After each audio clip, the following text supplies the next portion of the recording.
Hey everybody, and welcome to my 36-week update. We are in the home stretch here. I'll be technically, I've heard that they've changed full term to 39 weeks, but I don't really understand that because if you're having complications or something, they'll still induce you at 37 weeks and your baby's still considered a full term baby. So I don't really understand that, but I'm just gonna say in a week I'm full term, so that's good. And I'm really sorry I haven't been vlogging much or anything lately. Last month was just a really crazy month. If you guys didn't see the vlog, I went to Alabama with my sister last month for 2.5 weeks. And then me and Rex flew back home, and we were home for like 4-ish days, and then we took a last minute trip to West Virginia, and we were there for like 4 days. So honestly, we're just now getting in the mode of being like home and just trying to get things ready for this little one. So things have also been just very crazy with this pregnancy. I've had a lot more sort of complications the last couple, like week or two, compared to Carmen's. I never really had any issues with Carmen. I did go to the hospital a couple times, but it was just me worrying. There was nothing really wrong. But anyway, so basically let me start off with, I've had Braxton Hicks very early on in this pregnancy, from like 25 weeks on. With Carmen, I didn't really get him until the last trimester, like 30-ish weeks. But I'm sorry, I have indigestion. With him, they started earlier on, and they were definitely Braxton Hicks, nothing even really uncomfortable, just noticeable and irregular. And then when we got to Alabama, sometime in that time, he had flipped from the breech position, so he's no longer breech, which is awesome because I don't want to have a set C-section without even having a chance of having a vaginal birth. But anyway, he flipped sometime between the time in Alabama and West Virginia, and I'm pretty sure it happened in Alabama. But anyway, I noticed my Braxton Hicks were getting a little stronger. They were still definitely Braxton Hicks. They were very regular, not really painful, just very, very uncomfortable. And I would have to sit down and kind of just sit there and time them and make sure they weren't anything serious. And they really weren't. So when we got back home, like I said, we were home for a couple days, and then we went to West Virginia. And while we were in West Virginia, I'm sorry, but I heard something. While we were in West Virginia, there was a night where I had contractions for like an hour, and they were pretty uncomfortable. I mean, they were making me kind of, like, not that I had to breathe through them, but they just kind of, I would have to, like, it would make me tense up. They weren't horrible, like I said, they were just annoying. For the most part, they did hurt a little bit. So I did call my doctor, and he told me to drink some water and relax, take a hot shower, and see if they go away. So I went ahead and did all that, and they didn't go away, but I fell asleep because they weren't so painful that I couldn't sleep through them. And then when I woke back up, like about 30 minutes later, they were gone. So I wasn't worried about it. And then the next day I had some too, and they lasted about an hour or two, and I didn't call the doctor because I just did what he told me to do before, and they basically went away. So we got home on, let's see, today is Thursday, the 9th. Anyway, we got home last Tuesday, and right, yeah, last Tuesday. And I was in the bathroom. I was going to the bathroom, and I was wiping, TMI, but I had just peed, and I was wiping, and I got like a gush, and I thought for sure my water broke or something. And I looked down, and it was just blood, like bright red blood, like a lot of it, like it was dripping on the floor and everything. So I still thought, that could still be my water. Some women have bloody water, like it could be my water. So I called my doctor, and of course he sent me to labor and delivery. So we dropped off Carmen Went to labor and delivery, and when I got there, I had had one of Carmen's diapers on because I didn't have any pads. I know, smart thinking, last trimester, don't have any pads in your house.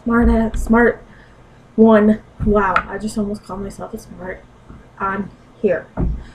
That's nice, but sorry. Anyway, anyway,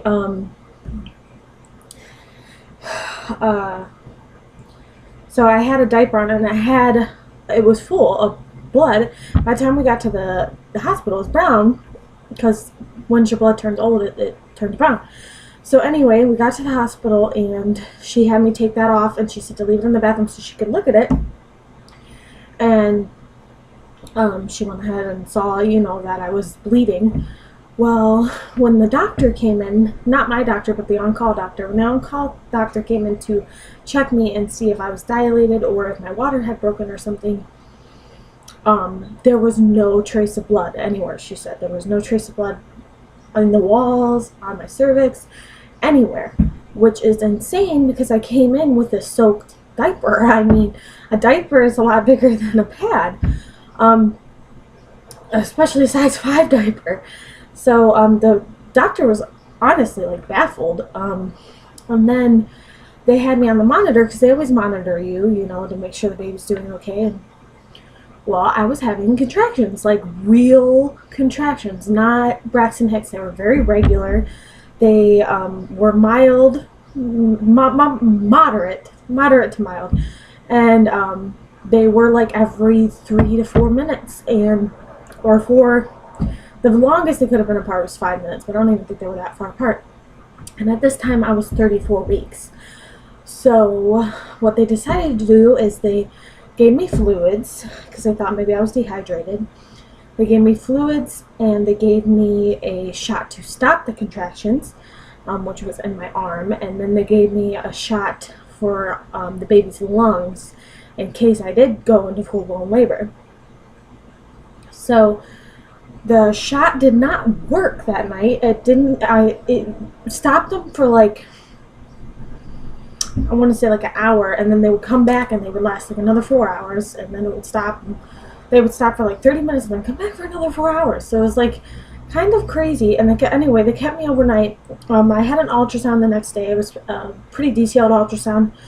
They looked at the placenta. They looked at, him. They looked at my cervix on the ultrasound. They looked at everything in great detail. They looked at the fluid, made sure my water hadn't broken. And everything was cleared. I mean, he was fine. He had plenty of fluid. The placenta wasn't detaching. There was no cord issues that they could see. So basically, they don't know what happened. They have no idea where the blood came from. They said something about it could have been a clot right behind my cervix or something that released or something, but I don't know. It just all seems very strange to me. I still honestly don't understand what happened.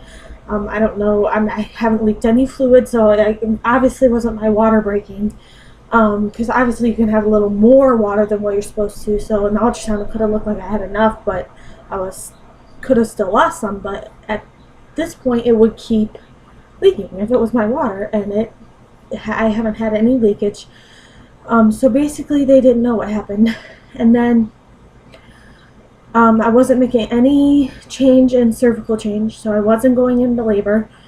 So they basically just sent me home because nothing was happening, and the contractions were coming and going, so they just sent me home. And then they also gave me antibiotics because he thought I might have a UTI. I gotta start going fast. This video's only 9 minutes long. But he thought I might have a UTI, so I also got antibiotics through an IV when I was there. So I went home, and I went home on a Wednesday. And that Sunday, I had a birthday party to go to. One of my friend's daughters was turning 4. And that morning, I woke up and I just did not feel right. I didn't feel good. I didn't even want to really go anywhere.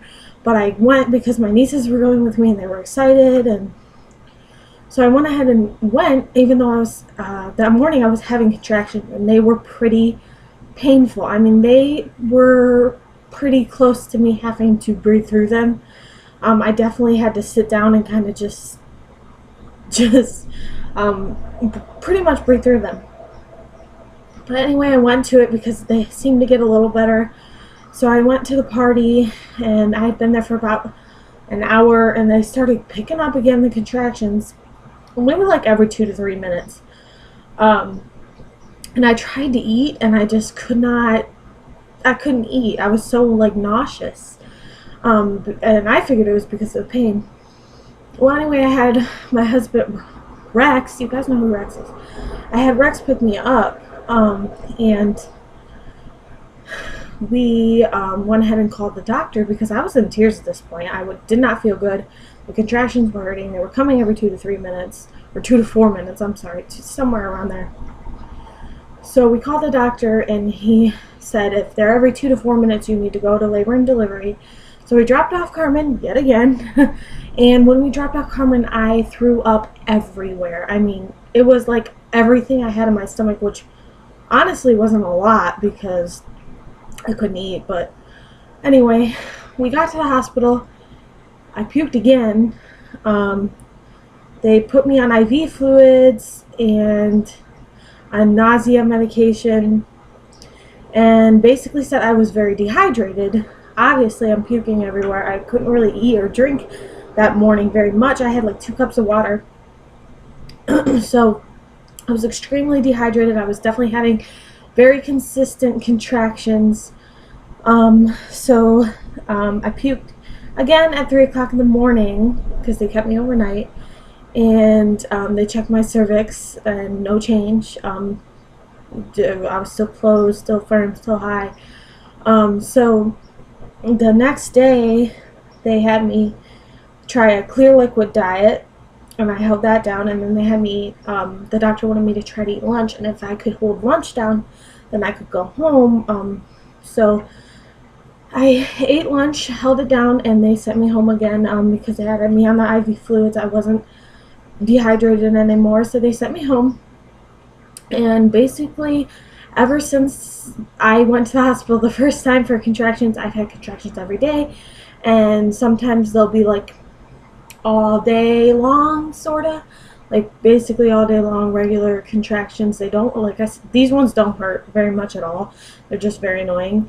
I'm just getting used to them. I'm not sure which, but they'll be like 3 to 4 hours sometimes, and go away for an hour and then come back for 3 to 4 hours. But I've definitely had them every single day. But at this point, I'm 36 weeks, and if I go into labor, I'm pretty sure, from what I understand, they won't stop labor at this point. So if it happens, it happens. I'm hoping I can hold out at least another week.